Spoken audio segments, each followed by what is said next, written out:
आजच्या लेक्चरमध्ये आपण मच आणि मेनी कसं यूज करायचं हे बघणार आहोत. माझे अनेक विद्यार्थी आहेत जे हे वाक्य लिहिताना अशा प्रकारे जिथे मच किंवा मेनी यूज होतं तिथे बऱ्याच चुका करतात. त्या आधी आपल्याला माहित असणं गरजेचं आहे की काउंटेबल आणि अनकाउंटेबल नाउन काय आहे. मच आणि मेनी शिकण्याआधी तुमची ही कन्सेप्ट क्लिअर असणं गरजेचं असतं. ते समजल्यानंतरच तुम्हाला कळेल की कुठे काय वापरायचं आहे. नाउनचे दोन प्रकार आहेत, काउंटेबल नाउन आणि अनकाउंटेबल नाउन. ह्या प्रकारच्या वाक्यात आपल्याला मच वापरायचंय की मेनी वापरायचंय हे समजतं. आता पहिला प्रकार बघूया, काउंटेबल नाउन. इथे एक्झाम्पल समजण्यासाठी मी दिलेत का, ही चेअर आहे, बुक आहे, स्टुडंट, की जे मोजू शकतो आपण कशामध्ये 1 2 3 4 ह्या पद्धतीने. जसं की विद्यार्थी असेल तर आपण ते मोजू शकतो 1 2 3 4. पाण्याच्या बाटल्या, पाणी नाही, पाण्याच्या बाटल्या, त्याच्यानंतर टेबल, चेअर, की जे आपण 1 2 त्याला युनिट लागत नाही. मुख्यतः म्हणजे एकदम सोपी गोष्ट समजण्यासाठी ज्याला युनिट कुठलंही लागत नाही, किलोग्रॅम, मीटर, मिलीलीटर, सेंटीमीटर जे असेल ते, ज्याला युनिट लागत नाही, जे आपण सहज 1 2 3 असं मोजू शकतो, त्याला काउंटेबल नाउन म्हणतात. ह्या प्रकारच्या शब्दांसाठी तुम्ही मेनी घेऊ शकता. जसं की there are many chairs. Okay, so ह्या सगळ्या शब्दांना की जे तुम्ही 1 2 3 4 मध्ये मोजू शकता तिथे आपल्याला मेनी सहज वापरता येतं.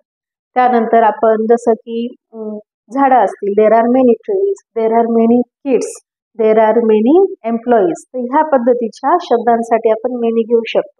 त्यानंतर दुसरा नाउनचा प्रकार आहे अनकाउंटेबल नाउन. हे मोजता येत नाही, त्याला मेजर करता येतं. आता हे थोडंसं किचकट आहे, मुलांना समजण्यासाठी थोडंसं अवघड वाटतं. कधी कधी ते वेगळ्याच अर्थी पण ते पाहतात. जसं की हेअर, मुलं म्हणतात पॅम ते मोजता येत नाही, मग ते अनकाउंटेबल नाही. ते अनकाउंटेबल नाही, ते इम्पॉसिबल आहे. त्याच्यामध्ये फरक आहे. अशक्य आणि न मोजता येणार याच्यामध्ये फरक आहे. की हेअर यू कॅन काउंट, पण ते खूप आहेत म्हणून आपल्याला अशक्य आहे. त्याचा दुसरा एक्झाम्पल आहे की stars in the sky.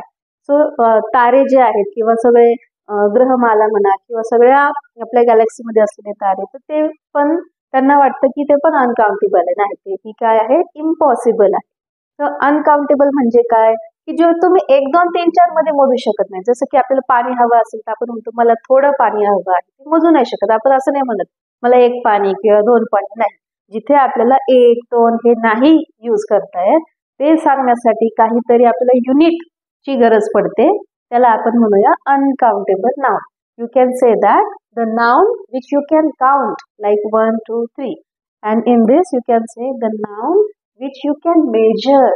Okay, so count आणि measure मध्ये फरक आहे. which you can measure in kgs, in grams, in liters. So these are called uncountable noun. Example काही दिलेत मी. स्ट्रेस, जसं की मानसिक ताण, you cannot count that. Water, पाणी, तुम्हाला ते मेजर करता येतं, मापता येतं ते लिटर मध्ये. पोल्युशन असेल किंवा ऑइल, शुगर, मिल्क, या ज्या गोष्टी आहेत की जे त्याला आपण 1 2 नाही यूज करू शकत, त्याच्यासाठी आपल्याला काय यूज करता येतं, मच. जसं की he has much stress of his work.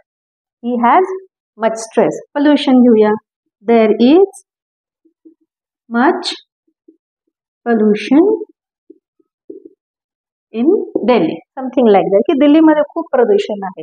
मराठीमध्ये असं वेगळे शब्द विशेष काही जाणवत नाही, पण इंग्रजीमध्ये जेव्हा तुम्ही याची वाक्य बनवता तेव्हा तुम्हाला ते नाउन कोणत्या प्रकारचं आहे, ते काउंटेबल आहे की अनकाउंटेबल आहे हे बघणं गरजेचं असतं. तर काउंटेबल नाउनसाठी तुम्ही मेनी यूज करू शकता आणि अनकाउंटेबल नाउनसाठी आपल्याला मच वापरायचं आहे. त्याचबरोबर अजून एक तिसरा शब्द पण आहे जो आहे मोर. मोर म्हणजे अजून, अधिक. आय वॉन्ट मोर, मला अजून हवं आहे, तर तो वेगळा आहे. तो या प्रकारासारखाच आहे, तो पण अजून, अधिक या अर्थी आपण यूज करू शकतो.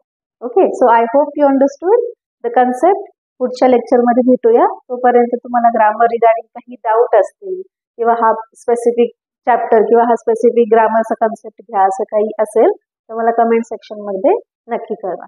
याची काही वाक्य बनवा आणि कमेंट सेक्शन मध्ये नक्की टाईप करा.